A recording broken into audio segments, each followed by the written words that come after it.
Dans cette vidéo, je vais traiter donc de l'installation des services Apache sur mon serveur qui hébergera donc les pages web pour GLPI et l'application GRR. Donc, je vais installer un certain nombre de paquets.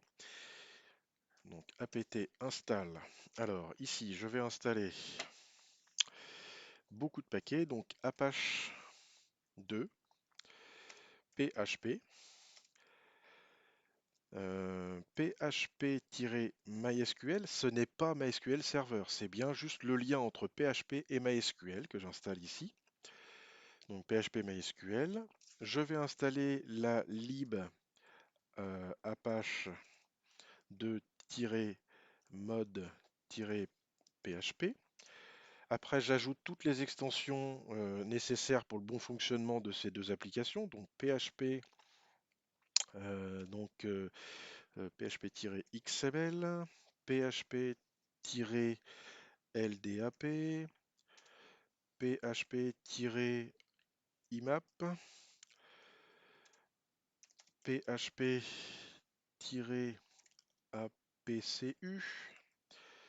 PHP-GD, PHP-MBstring, PHP-XMLRPC, XMLRPC. Et je crois que j'ai fait à peu près le tour. Donc XML, LDAP, IMAP, APCU, GDMB string, XML, RPC. Je pense que je suis pas mal. Donc on va lancer cette installation qui va effectivement prendre un petit peu de temps. Donc je vais mettre la vidéo en pause pendant ce temps-là. Voilà, l'installation vient de se terminer. Ça a mis à peu près une petite minute. Donc j'ai installé Apache ainsi que tous les modules PHP nécessaires au bon fonctionnement de l'application GLPI. Je vais m'assurer sur mon système que je n'ai pas de service MySQL. Donc je vais faire service MySQL status. Pas de MySQL d'installer sur mon serveur Apache. C'est vraiment ce que je veux. Par contre, je veux que mes bases de données ne soient pas hébergées sur la partition et le disque principal, mais uniquement sur le deuxième disque dur qui est mappé sur /disque 2. Donc ici, je vais modifier la configuration d'Apache. Nano /etc/apache 2 apache2.conf. Donc par défaut, je vois que l'accès est bon pour var www. Donc je vais prendre tout ça et je vais le remettre en dessous. Et ici, je vais mettre disque 2.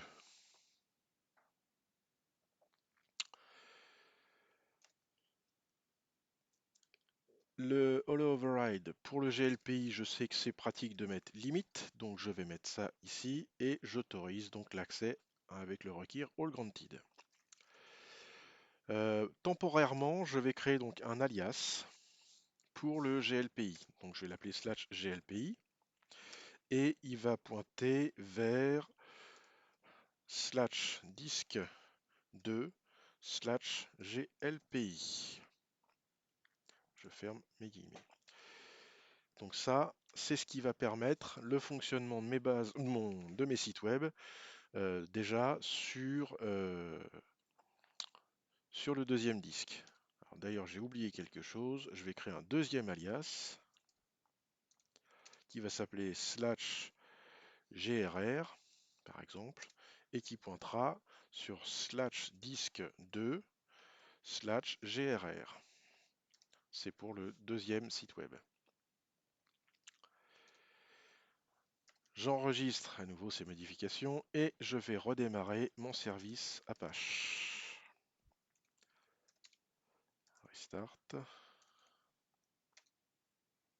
Voilà, j'ai redémarré mon service Apache. Je vérifie qu'il fonctionne.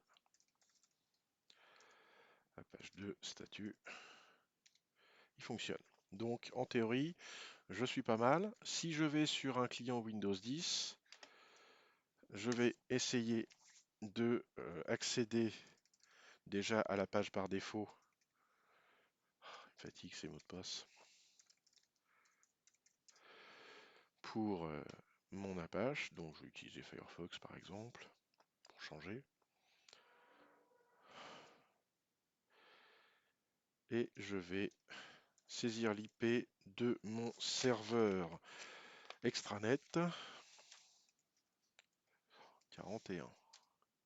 Voilà, donc j'accède bien à mon Apache pour l'instant depuis mon 241. Je vais essayer, bon même si ça va rien me donner pour l'instant, de faire /glpi. Voilà, not found, mais effectivement pour l'instant il n'y a rien, il n'y a même pas de dossier glpi qui existe sur mon serveur. Alors, ce que je vais faire, c'est que je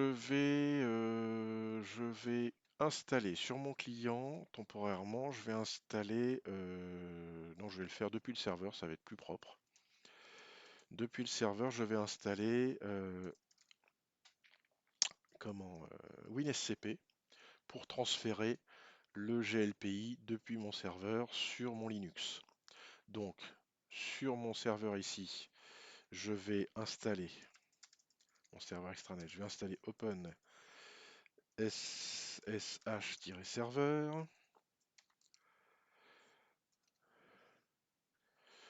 Je le laisse faire. Sur mon serveur AD, je vais... Aïe, oula, j'ai un vieux... Alors, je vais procéder par étapes. Ok, alors oui, ça, il va m'embêter. Donc, on va couper court à ce genre de problème.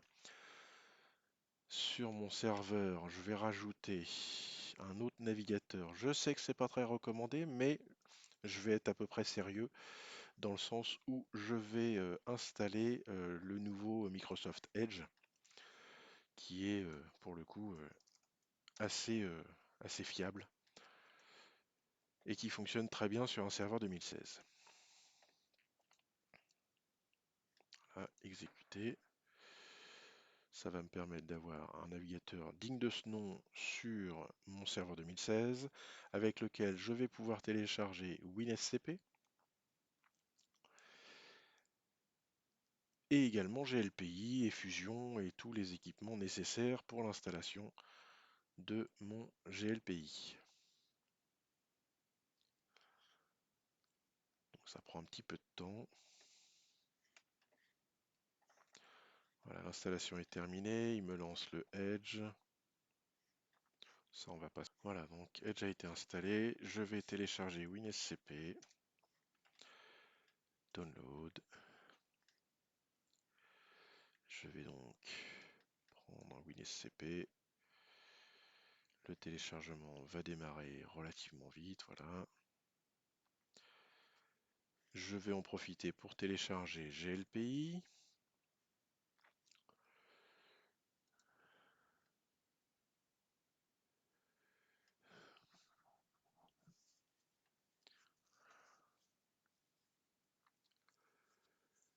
Eh bien, on fait des choses. Télécharger.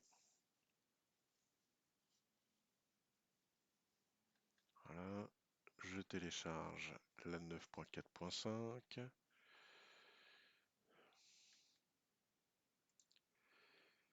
Voilà, le téléchargement est en cours. Je vais prendre Fusion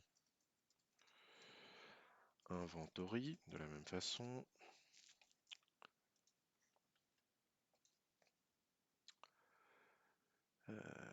Hop. Toc. Je vais télécharger. Je vais récupérer au passage un WinRAR. Je vais en avoir besoin. Alors, ouais, voilà, sur Clubic, ça devrait faire l'affaire. Ignorer. Et il devrait me lancer mon téléchargement de WinRAR, peut-être. C'est parti, voilà. Donc je vais installer WinSCP pendant ce temps-là. Exécuter, d'ailleurs WinRAR, j'en avais pas vraiment besoin, je suis en train de réaliser. Hop, suivant, suivant, installer.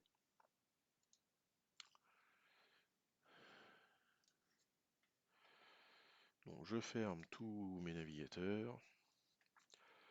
J'ai pas besoin de ça, je vais lancer WinSCP et avec WinSCP, je vais me connecter sur mon serveur extranet. 41. Donc oui, la clé de chiffrement. Ici, je me connecte avec le compte TSSR, SR 76 étoiles. Je suis connecté, je vais aller récupérer mon GLPI que je viens de télécharger et je vais aller le mettre sur mon serveur. Je vais commencer par le GLPI. Pour ce qui est du GRR, il va d'abord falloir que je le retrouve. Alors, pour télécharger GRR, parce que je me suis permis d'aller voir un peu, retrouver le lien, donc il faut taper GRR réservation. Et donc du coup, on va trouver ce site-là, GRR site Devom.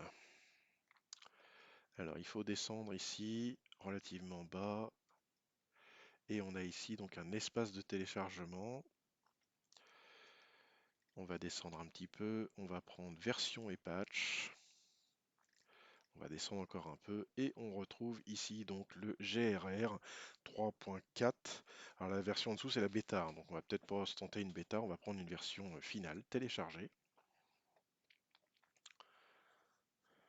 Donc voilà, c'est en cours de téléchargement. Ça met un petit peu de temps. Recherche de virus, oui, pourquoi pas.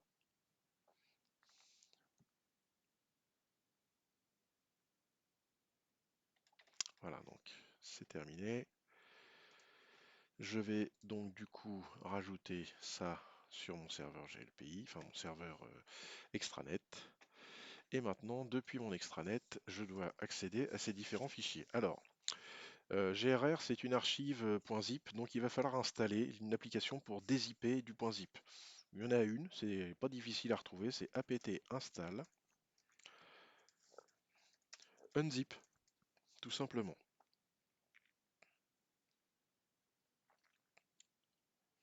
Voilà, donc ici, j'ai donc mes quelques fichiers zippés. Donc ce que je vais faire dans cette vidéo, je vais juste me concentrer sur l'extraction des fichiers et les positionner sur le bon disque dur. La configuration va intervenir donc dans une autre vidéo. Donc tar zxvf fusion inventory. Oui, pourquoi pas, je commence par le fusion. Alors évidemment, je me suis déjà fait avoir. Faut enlever le Z pour le fusion. J'extrais tout. Ici, je vais faire la même chose pour GLPI. Voilà. Et je vais tout de suite déplacer le dossier Fusion Inventory dans le dossier GLPI. Donc je vais faire un MV Fusion Inventory dans GLPI Plugin. Voilà, je vais tout de suite le mettre là-dedans, comme ça, il est tout de suite à la bonne place. Je vais faire une copie, où je vais me déplacer, MV GLPI dans slash disk 2. Donc je déplace, je vais faire un LL slash disk en majuscule, disque 2. Donc j'ai bien mon GLPI qui est arrivé. Ici, je vais extraire mon GRR, donc unzip GRR. Voilà, LL. Donc j'ai un dossier GRR 3, 4, enfin c'est un peu compliqué. Donc je vais faire un MV puis je vais le renommer au passage. MV GRR-GRR dans slash disk 2 slash GRR. Je le renomme parce que tout à l'heure, dans la configuration de mon Apache, j'ai dit que voilà, j'avais fait un alias vers GRR. Donc voilà, là je déplace et je renomme au passage. Je vais vérifier LL slash disk 2. J'ai bien GRR. Juste pour m'assurer que j'occupe bien de l'espace sur le deuxième disque dur, je vais faire un petit truc. Je vais faire df-h. Et là, je vois ici que mon deuxième disque dur, dev SDB1, hein, eh bien, j'utilise 200 MB sur mon deuxième disque dur et c'est mappé sur, euh, sur disque 2. Donc voilà, là j'ai juste procédé à la configuration de base du Apache. J'ai récupéré mes différentes archives de site web, je les ai déplacées, enfin extraits et déplacés dans le bon dossier sur mon serveur Linux. Dans la prochaine vidéo, je vais procéder donc à l'installation du GLPI et du GRR.